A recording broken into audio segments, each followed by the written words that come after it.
Learn and play guitar. With Pauric Mather, you can do this.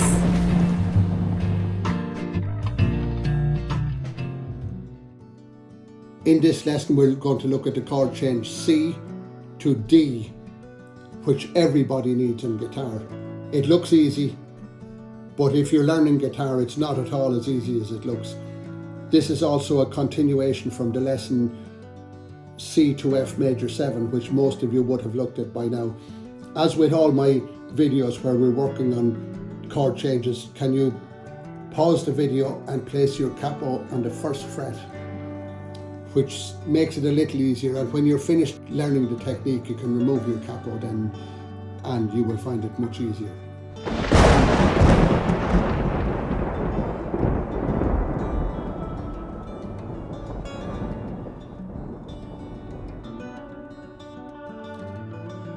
As always, let's make our hand big, clawed hand, thumb and top just touching the 6th string so that it doesn't sound. C chord, you remember from the last video.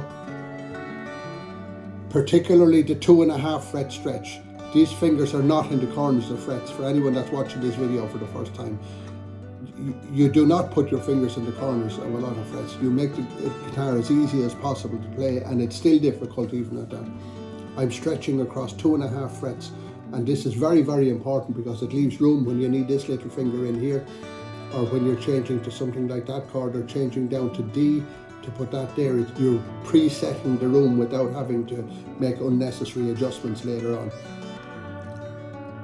From C chord, beginners learning guitar, and even people playing guitar for many years, you will see them do something like this. And this finger goes underneath and comes back up, and it's supposed to land here, but very often lands in the 3rd string, giving you this horrible sound. And coming back to C then, their fingers are up in the air and they're like this. And by the time they've got the chord, the rest of the group are halfway through the bar of music, so they're left scrambling and trying to get another chord. But if you watch a professional guitarist, you see how clean and tight these changes are? But if you watch really closely, if you remember the C to F major lesson where we moved these 2 fingers up and down as a unit, but in that lesson we had the luxury of the first finger as a pivot. Now we don't. So what's really happening is these 2 fingers are dropping down here as a unit and the first finger is coming in over. This is much more difficult than it looks, and nobody is born with this skill. The only way to get it is to, let's say, coming from D, you take the 3 fingers just off, not in the air, just barely off the guitar like that, and you try to hold these 2 as a unit coming up, and as that's happening, this finger is coming back to the C. Much more difficult than it looks, but after a few nights practice, suddenly it starts looking something like this and like this, and you will have to do this very, very slow if you're learning guitar. It's so important because this chord change, D and C, are in millions and millions of songs.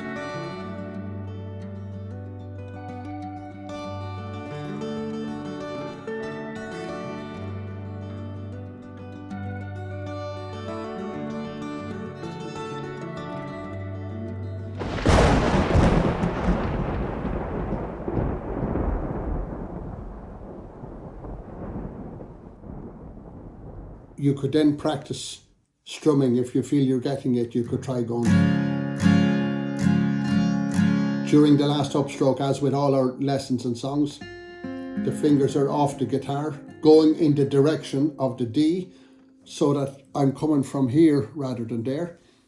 Then they just go on for the first strum. Again on the last one, do you see the way the fingers are coming off, going in the direction of the C chord? And back on.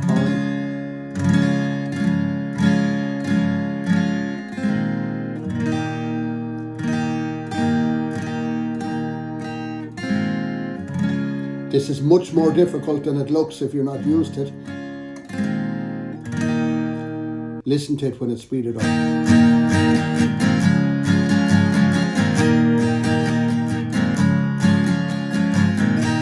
And you can clearly hear the extra sound in the middle.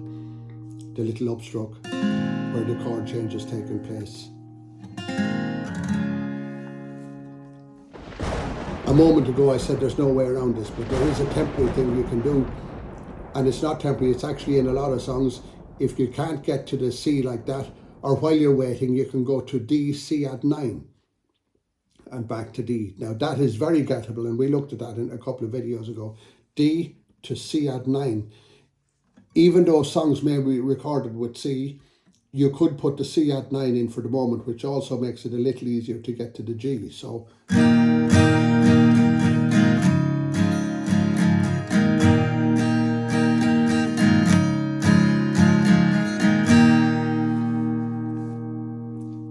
if I was learning guitar, while I'm waiting to perfect the full C to D change, in songs that have a D to C change, I would actually go D, C add 9 instead, which means I could actually play and try to sing these songs.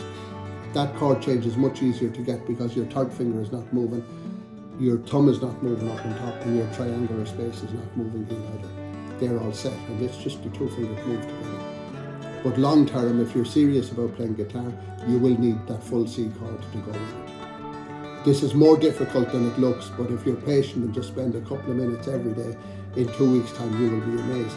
No longer will you have to settle for that. You'll see your third finger is no longer going under the guitar, it will be going directly to where it's supposed to go, which is the art of changing chords.